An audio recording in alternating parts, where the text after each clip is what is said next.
is it going, guys? Welcome to another episode from the Rampant rider. I'm going to shut this down because it's pretty windy, and I have a big surprise for you. First of all, I'm back in Norwich. The next surprise is that I'm on this beast, a Suzuki Bandit N1200, or also known as the GSX1200N, I believe. I've kindly borrowed this for my short time here from a good friend who is probably mad to let me borrow it, but he has, so I can't thank him enough for giving me the opportunity to ride a bike which is essentially twice the size of my SV, and it feels like it as well. No idea why there is a Honda Racing Company sticker on here, but whilst we're on here, outside Carrow Road, football ground to Norwich City FC, yeah baby, I thought I'd do a quick little review. So this is basically the Suzuki Bandits were made from 1996 to 2003. I think they still make some now, like the fuel injected ones, but these editions that were made up until 2003. This is a first edition, I believe, 96, and it's done 35,000 miles on the clock, so it's definitely running. So 1195 cc, 1200 we'll say. It's not a Ducati. Producing about a power of about 100 brake horsepower, which you wouldn't think is a lot for, a big, 1.2 litre bike. But I tell you now, the amount of torque this bike produces, you don't need any more than 100 brake horsepower, trust me. Inline 4, simple as you go.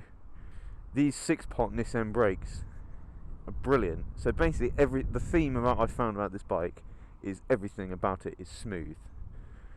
Everything.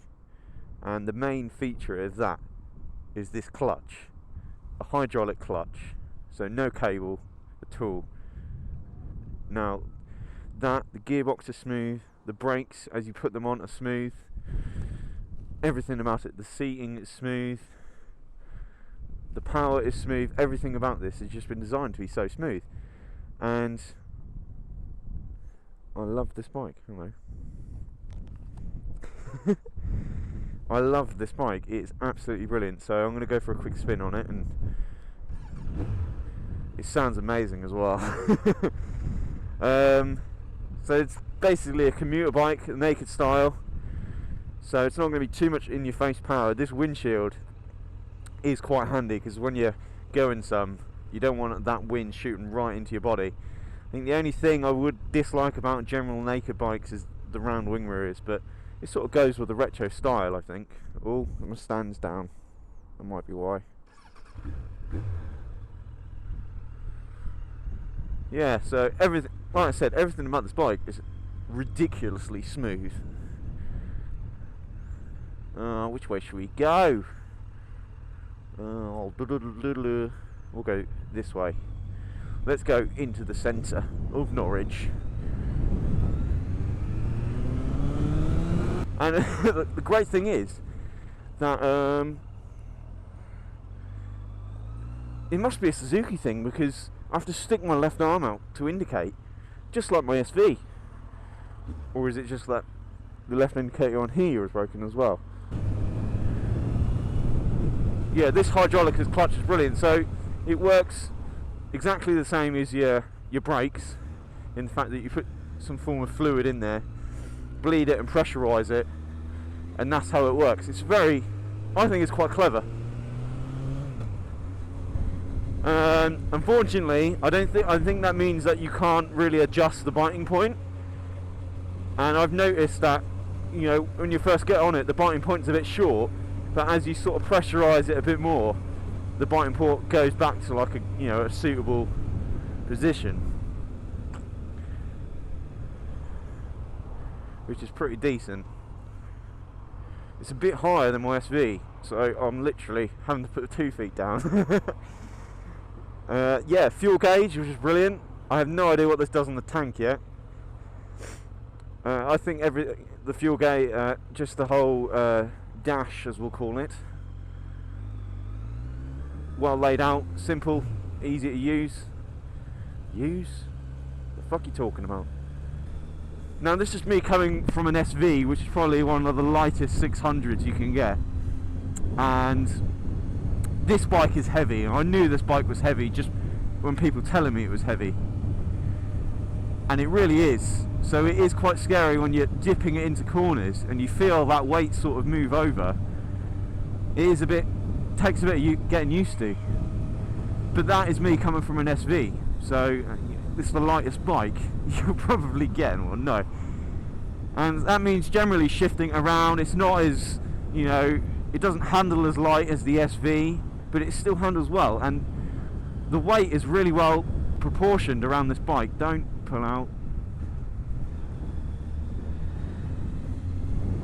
There isn't a lot of weight at the front, I admit that, which is why it becomes quite popular to certain stunt bikers. But the bike feels like it wants to stay upright.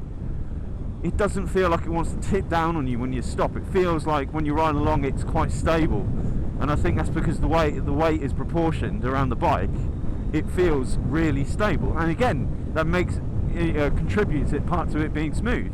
Again, this being a naked bike means I can't really filter. I don't want to filter because it's not my bike. I better switch my lights on. Yeah, so this has got heated grips on here as well, and I think this looks nice. I've looked at a lot of the Bandits around this age on eBay and Gumtree, and they come in some horrible colours. I like this in the black, and I like the whoever the previous owner was, what they've done to it. I thought coming off a V-twin and going onto an inline 4 would be very different, but because this bike has got a lot of mid-range power, just like the SV has, it doesn't feel too different. And I imagine the 600 will be very similar. Again, so I'm not going to give it too much, because again, it's a bike I'm not used to.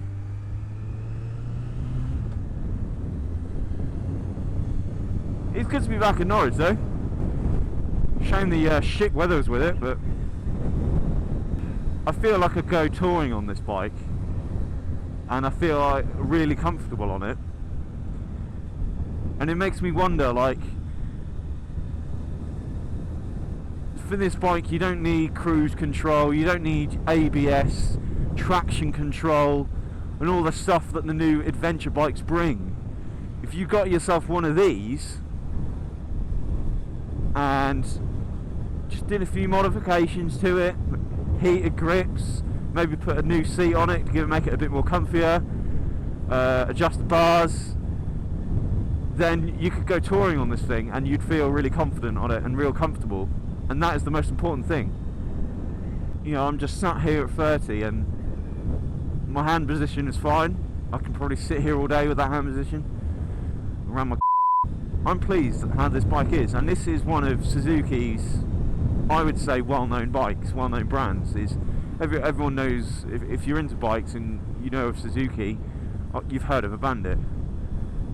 And another thing about this bike is, I thought, and a lot of people thought when I first said, oh yeah, I'm going to go and ride this 1200, bloody hell mate, you're going to kill yourself. It's 1200, it's twice the size of your bike, which it is in fairness, but you have to remember the fact that it's only got 30 more brake horsepower than the SV, and although it is powerful and you can tell it's, you know, it's definitely a bigger bike and it's definitely quick, it's not too in your face. You still feel in control of the bike. I think they've got this spot on, this bike.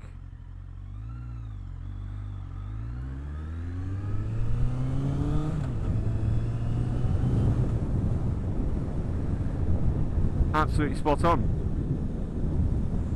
And someone asked me, would you buy one, or do you? I suppose you want one of them now.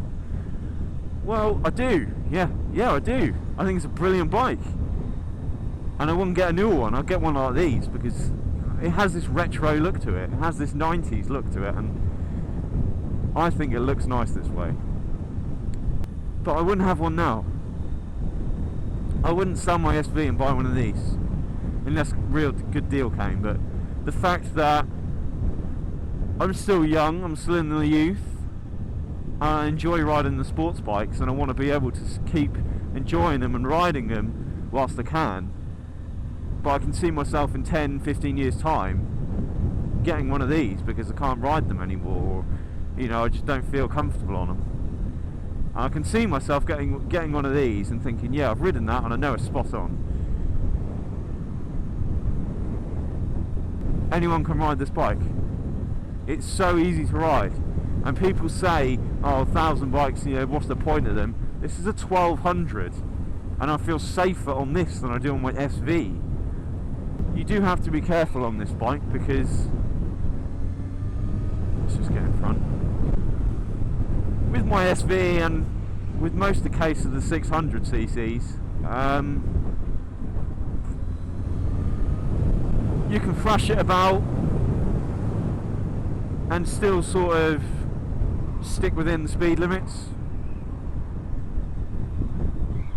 or not go too crazy. You know, you can really thrash it about and throw it around.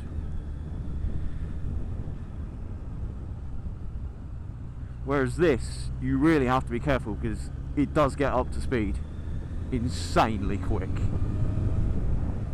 as I shall demonstrate now.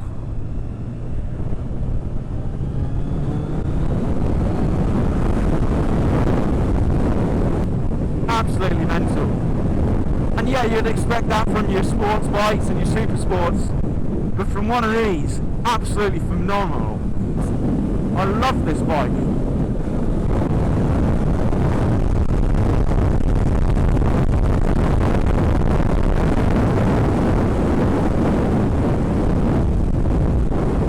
It just gets up to speed, you feel confident on it.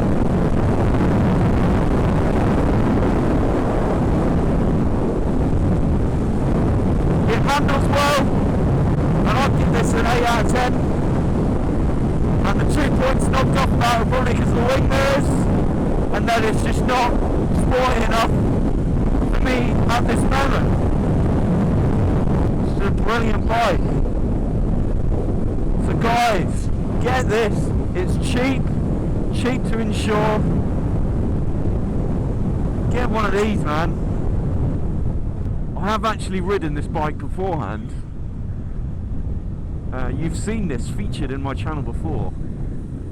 The day I got my SV de-restricted, I took this bike out, and I was so amazed by what hit me. But now I'm using it as like an everyday bike in an everyday situation. I'm really impressed with it. Really am. I'm impressed. And this bloody wind! I don't mind wind, but when it's making you freeze your nipples off, what's the point in that?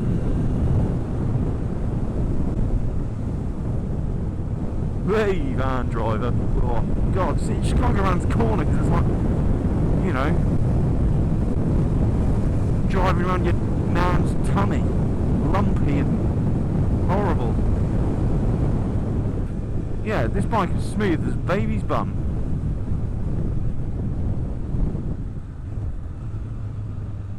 And I'm so pleased I got to get on this and review it, because I did say I was going to review some bikes this year. So here's the first, hopefully of many. First class, this bike. First class. You know, bits are cheap. I mean, this is Suzuki we're talking about. Parts are pennies. You can pick one of these up, a decent one up, for about 1,500 quid. Maybe get yourself a bargain, go even lower, and the insurance is not over the top, because it's not an over the top bike. It does what it says on the tin. And I find that with a lot of Suzuki stuff. I find that with my SV, it just does the job. My friend knew, he said, this is a grinning machine. He was right. He was right. As the most gearboxes, the gap between first and second is a bit of a clonk. But come on, this is almost 20 years old, this bike, and look, it's still on the road, it's still running just as good.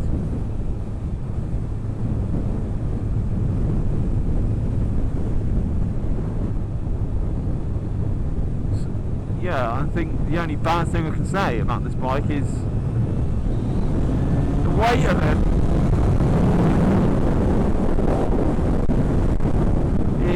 It is a big bike. You know, you've basically got a car engine between your legs.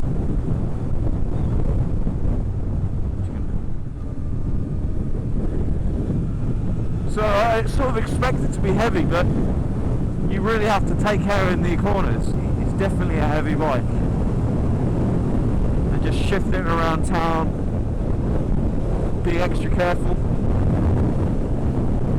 I'm sure on eBay you can pick up some foldable mirrors or bar end ones. But no, this bike is phenomenal. I did the smart idea yesterday of taking this out without the camera, and it was pissing it down. That's the best time to take a new bike out, because you know it's wet. You're not going to be tempted to do anything stupid or to try and push yourself. Now it's dried out a bit, you can sort of, but now I've had a good day on the bike, a good 2 days on the bike. Tell you what, exhaust sounds like it's fucking dribbling like baby poo. Every time I back off the throttle, it sort of spills out air.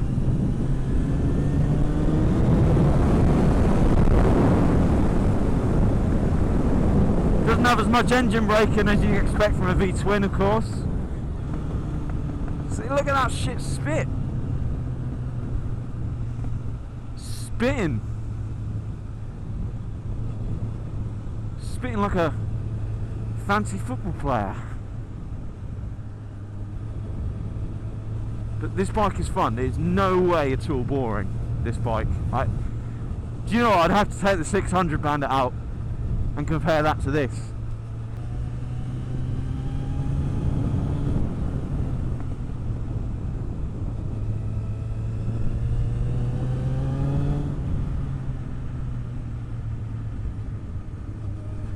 Right, I think that'll be it. But it is good to be home, and it is exceptionally yeah. Sorry, I had to do that. It is exceptionally good to have the privilege to ride this. So again, I can't thank my mate enough. I don't know if I want his name mentioned, so that's why I'm sticking it to mate. Yeah, mate. Yeah, mate. You what, mate? I'll give it to you. I'll give it you. Yeah, it's definitely great, and I'll see you on the next vlog. Happy days.